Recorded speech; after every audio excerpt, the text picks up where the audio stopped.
दोस्तों इस वीडियो के अंदर हम बात करेंगे पंजाब की, मतलब कि पंजाब की जो ये रीजन है आज का, जो पाकिस्तानी पंजाब और इंडियन पंजाब दोनों है, यहाँ पर कैसे सभ्यता पनपी, उसके बाद क्या हुआ, मिडिल एज में क्या हुआ, फिर अभी का जो पंजाब है मॉडर्न पंजाब, इसमें क्या हुआ कि मतलब कैसे पंजाब शुरू से लेकर लास्ट तक रहा।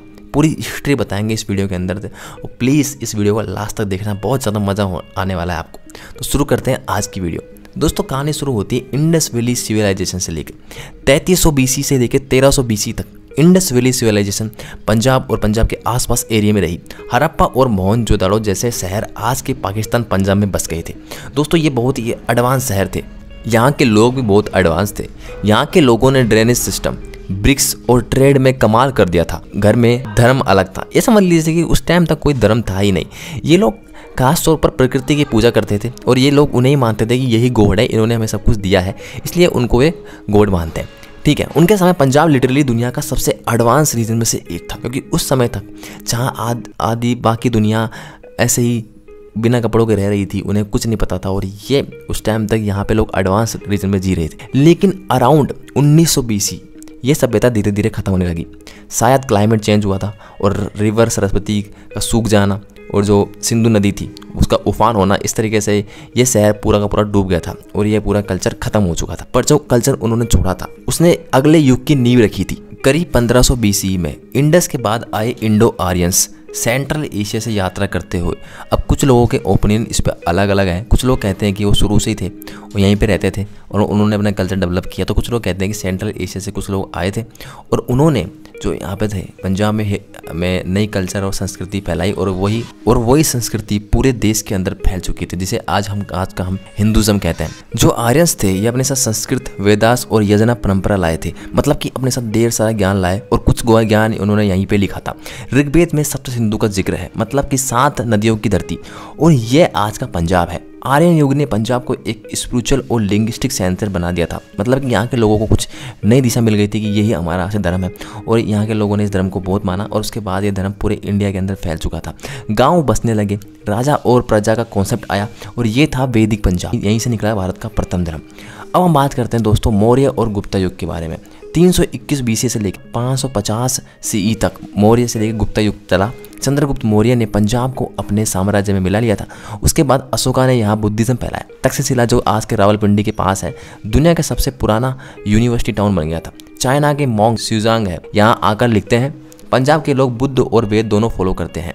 दोस्तों की पंजाब के लोगों में बात ये थी कि जो पूरे इंडिया में वहाँ जहाँ एक धर्म कट्टरता से फॉलो करते थे, वही पंजाब के लोग सब धर्म को सम्मान करते थे। वहाँ के लोगों के नए नए धर्म देख लिए थे, कभी बुद्धिज़्म, कभी सिखिज़्म और कभी हिंदुज़्म। तो ये मिक्स कल्चर था पंजाब में, इसलिए यहाँ के लोगों में इतनी कट्टरता देखने को नहीं मिलती आपको। ये लोग आपस में मिल के रहते हैं। फिर गुप्ता अम्पायर के दौर में संस्कृत और आर्ट ने अपना पीक देखा। पंजाब में मंदिर और मठ फिर से बनने लगे थे। यहाँ के लोगों ने संस्कृति, कल्चर और इससे ज़्यादा फोकस करना शुरू कर दिया था। फिर होता है दोस्तों इस्लामिक इन्वेजन। 7 से 11 से लेकर 1206 तक कई आक्रांताओं ने यहाँ पे अटैक करने की कोशिश की, पर कोई भी आक्रांता भारत में पैर नहीं रख पाया। 711 से लेकर 1192 तक जब पृथ्वीराज चौहान को यहाँ पे शिकस्त झेलनी पड़ी थी मोहम्मद गोरी के हाथों, वो भी धोखे से। उसके बाद इस्लाम पूरी तरीके से इंडिया में एंटर हुआ और उसके बाद कभी भी यहाँ से गया नहीं। मोहम्मद बिन कासिम ने यहाँ पर सिंध में हमला किया था, तो सिंध को तो धीरे धीरे कैप्चर कर लिया था, पर उसके बाद जो पंजाब और राजस्थान था इसको कब्जा नहीं कर पाए थे, क्योंकि यहाँ के जो राजपूत राजा थे उन्होंने बहुत साहस के साथ कई लोगों को भगाया और 400 साल लग गए थे मुस्लिम्स को यहाँ पे अंदर आने के लिए। 11वीं सेंचुरी में जब मोहम्मद गोरी ने, और फिर जब मोहम्मद गोरी आया तो यहीं से दिल्ली सल्तनत की शुरुआत हो गई थी और यहीं से ही मुस्लिम अम्पायर इंडिया में आ चुका था। और सूफी इस्लाम जो था पंजाब के अंदर बहुत स्पीड से बढ़ने लगा था, क्योंकि सूफी इस्लाम का मतलब था कि माइंड आराम से धीरे धीरे अच्छी बातें बता करके इन लोगों को कन्वर्ट किया गया था, और इसलिए आपको पाकिस्तानी पंजाब में बहुत सारे कन्वर्ट दिखते हैं। सिखिज़्म का उदय दोस्तों, फिर आया एक और धर्म सिखिज़्म 1469 CE में। 1515 सेंचुरी में हिंदू मुस्लिम के बीच में बहुत सी दरारें आ चुकी थी, ये दो लोग एक दूसरे से लड़ रहे थे। तो 1469 में तलवंडी, जो कि आज का ननकाना साहिब है, जो कि पाकिस्तान के अंदर है, वहाँ से गुरु नानक देव जी का जन्म होता है। और उन्होंने कहा कि ना कोई हिंदू है ना कोई मुसलमान है, सब इंसान है, सब एक रब के बच्चे हैं। उनके बाद 9 और गुरु आए। अर्जुन देव जी ने आदि ग्रंथ लिखा 1604 में और गुरु गोविंद सिंह जी ने खालसा पंथ बनाया था 1699 में। उसे आज के लोग जो हम कहते हैं खालिस्तान, इसका मतलब होता है दोस्तों कि खालिस्तान का मतलब कोई गलत चीज़ नहीं है। इसका मतलब होता है कि सबको समान अधिकार मिलेगा, सब अच्छे से रहेंगे, हंसी खुशी रहेंगे, गलत कुछ होगा नहीं। इसका मतलब ये था, पर आज के कुछ लोगों ने इसका गलत मतलब बना दिया है, क्योंकि बाहर की जो शक्ति थी, जो बाहर की शक्ति है, अमेरिका कनाडा यहाँ बैठ के इन्होंने अपने धर्म की बदनामी की है। पाकिस्तान का भी इसके अंदर बहुत बड़ा हाथ है। साथ ही साथ में इंडियन पॉलिटिक्स तो है ही, इसने और हवा दे दी। और यहाँ कुछ बेवकूफ़ लोगों ने भी इसको समझ लिया कि ये वैसे ही होगा, जो कि इसको गलत तरीके से पोर्ट्रे किया गया है और यहाँ के लोगों ने भी इसे हवा दी है। पंजाब में एक नई पहचान बनी, सिख, जो धर्म के लिए नहीं इंसाफ के लिए जीते थे। फिर 1605 से लेकर 1708 तक सिखों और मुगलों के कई कॉन्फ्लिक्ट हुए। जब मुगल्स ने सिख गुरुज को दर्द दिया तब पंजाब ने अपने तेवर दिखाए। गुरु अर्जन देव और गुरु तेग बहादुर शहीद हुए और फिर गुरु गोविंद सिंह जी ने तलवार उठाई और सिखों ने मुगलों के खिलाफ गोरिल्ला वार छेड़ दिया था। उनके बाद बंदा सिंह बहादुर ने 1709 में मुगलों को हिला दिया था और पहली बार पंजाब के किसानों ने अपना राजा बनाया था। फिर दोस्तों यहाँ से एक अल्टीमेट अंपायर सिंह अंपायर निकल के आया, जो कि खालसा पंथ था। यहीं से ही 1799 से लेकर 1849 तक पंजाब के शेर महाराजा रणजीत सिंह, जिन्हें शेर ए पंजाब कहा जाता था, 1799 में उन्होंने लाहौर जीतकर सिख अंपायर की नींव रखी थी। और लिटरली ये एक ऐसा टाइम था जहाँ पे पंजाबी क्या पूरा देश बहुत अच्छे से जी रहा था और सिख अंपायर ने बहुत तरक्की की थी, क्योंकि इन्हें रूल कर रहे थे महाराजा रणजीत सिंह, जो कि एक बहुत ही अच्छे शासक थे सिखों के। उन्होंने हिंदू मुस्लिम और सिखों को सबको एक फ्लैग के नीचे जोड़ा था। इसी का मतलब होता है दोस्तों खालसा। और आर्ट, आर्किटेक्चर और मिलिट्री सब में पंजाब एशिया का पावर हाउस बन गया था।